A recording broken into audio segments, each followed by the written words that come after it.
తెలంగాణ జాగృతి నుండి ఆ ప్రతిపక్ష పాత్ర నిర్వహిస్తాం. ఖచ్చితంగా ఈ రాష్ట్రంలో ఒక అడిగే గొంతుకగా ఉంటాం. ఆల్టర్నేట్గా పాలిటిక్స్ ఎట్లా చేస్తే బాగుంటుందో ప్రజలకు చెప్తాం. మహిళా నాయకత్వాన్ని పెంపొందిస్తాం, యువకుల నాయకత్వాన్ని ప్రోత్సహిస్తాం. ఖచ్చితంగా అన్ని వర్గాలకు ఎవరైతే అధికారానికి దూరంగా ఉన్నారో వారు అధికారంగా దగ్గర అవ్వడానికి మా శాయశక్తిలో మేము ప్రయత్నం చేస్తాం.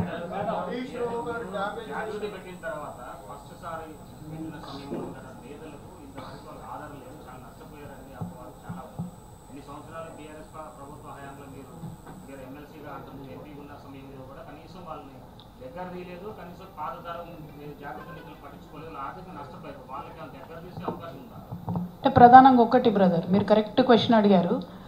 నాకు బీఆర్ఎస్ పార్టీలో ఏమాత్రం కూడా అవకాశం ఇవ్వలేదు, ఏమాత్రం కూడా కనీసం నేను టీచర్ పోస్ట్ కూడా ట్రాన్స్ఫర్ చేసుకునే పరిస్థితి లేదని నేను చెప్పిందే మీరు నన్ను అడుగుతున్నారు ఉల్టా.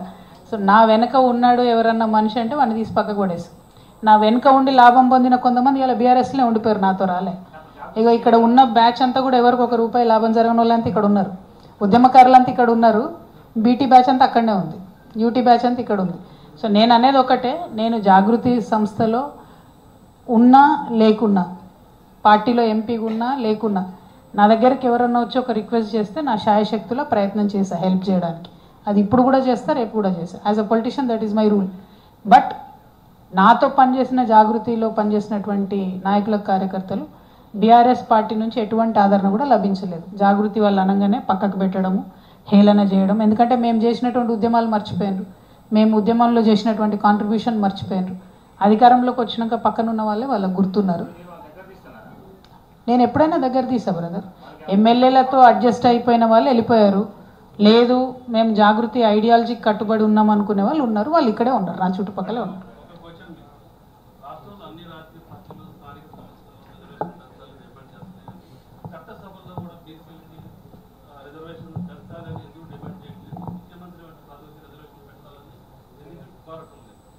నేను ఫస్ట్ నుంచి చెప్తూ వచ్చాను, నా కమిట్మెంట్ మహిళలకు చట్టసభల్లో రిజర్వేషన్ రావాలి.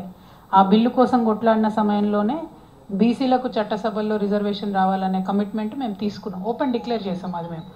అందులో భాగంగా ఇది మొదటి స్టెప్. స్థానిక సంస్థలలో ఒక సెక్యూరిటీ, ఒక కాన్స్టిట్యూషనల్ ప్రొటెక్షన్ బీసీలకు వస్తే ఖచ్చితంగా రేపు పొద్దున అది చట్టసభలకు రిఫ్లెక్ట్ అవుతుంది. సో చట్టసభల్లో డైరెక్ట్గా ఒకేసారి మనం అడిగితే ప్రాతిపదిక ఏది అంటారు. ఎందుకంటే ఒక బేసిక్ లోపం ఏముందంటే బీసీలకు సంబంధించి మన రాజ్యాంగంలో బ్యాక్వర్డ్ క్లాసెస్ అన్నారు, బ్యాక్వర్డ్ కాస్ట్ అనలేదు. దాంతో ఇప్పటి వరకు కూడా రిజర్వేషన్కి బీసీలకు ఎక్కడ కూడా సరైనటువంటి ప్రొటెక్షన్ లేదు. ఒక కేవలం వీపీ సింగ్ గారు ఇచ్చినటువంటి విద్యా ఉద్యోగాల్లో 27% తప్పితే పొలిటికల్గా ఎక్కడ ఇవ్వలేదు. సేమ్ థింగ్ ఇప్పుడు రేవంత్ రెడ్డి గారు మళ్ళీ ఏం చేస్తున్నారంటే ఎస్సీలలో వర్గీకరణ చేశారు. మరి ఇప్పుడు మీరు లోకల్ బాడీ ఎన్నికలు పెడుతున్నారు కదా, ఎస్సీలలో వర్గీకరణ ఎట్లా చేశారు, అట్లా మీరు వర్గీకరణ చేసి పోస్టులు రిజర్వేషన్లు ఇవ్వాలి కదా అంటే లేదు దానికి సంబంధం లేదు, అది కేవలం విద్యా ఉద్యోగాలు అని చెప్తున్నారు. అంటే అల్టిమేట్గా కాంగ్రెస్ పార్టీ అయినా ఇప్పుడున్న ఏ రాజకీయ పార్టీ అయినా అది ఎస్సీలలో అభ్యున్నతి చెందాల్సిన వర్గాల గురించి ఆలోచిస్తలేరు, బీసీలలో వెనుకబడిపోయినటువంటి వర్గాల గురించి కూడా ఆలోచిస్తలేరు. సో మా కమిట్మెంట్ తెలంగాణ జాగృతిగా చట్టసభల్లో బీసీలు రావాలనే పోరాటం ఉంటుంది, దానికోసం ఫైట్ చేస్తాం. Thank you.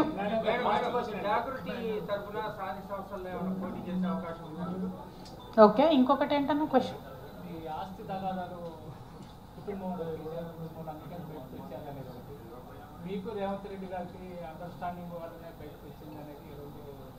అంటే కొన్ని ప్రశ్నలకు కాలమే సమాధానం చెప్తుందన్న. ఇప్పుడు నేనేమంటున్నా అంటే ఎదురుంగ వ్యక్తి మీద ఏది పడితే అది మాట్లాడేసి తర్వాత మీరు ప్రూవ్ చేసుకోండి అనేటటువంటి విధంగా బీఆర్ఎస్ పార్టీ వాళ్ళు ప్రయత్నం చేస్తున్నారు. ఇప్పుడు ఒక సింపుల్ ఎగ్జాంపుల్ చెప్తాను. ఇవాళ పొద్దున మా పర్యటన షెడ్యూల్ మార్కెట్ కమిటీకి పోయేది ఉండే.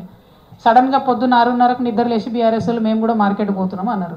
ఇన్ని రోజులు గుర్తు రాలేదా మార్కెట్? మరి ఇలా జాగృతి రాగానే పొద్దుగాలు లేచి మార్కెట్ గురుకుతాను ఎందుకో? మళ్ళీ అదే మొదలు చేయొచ్చు కదా, మీరు నిద్ర లేచి ఉంటే బాగుండేది కదా.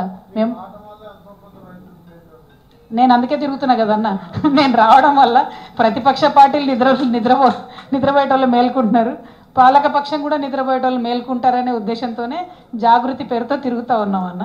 సో మా లక్ష్యం నెరవేరింది.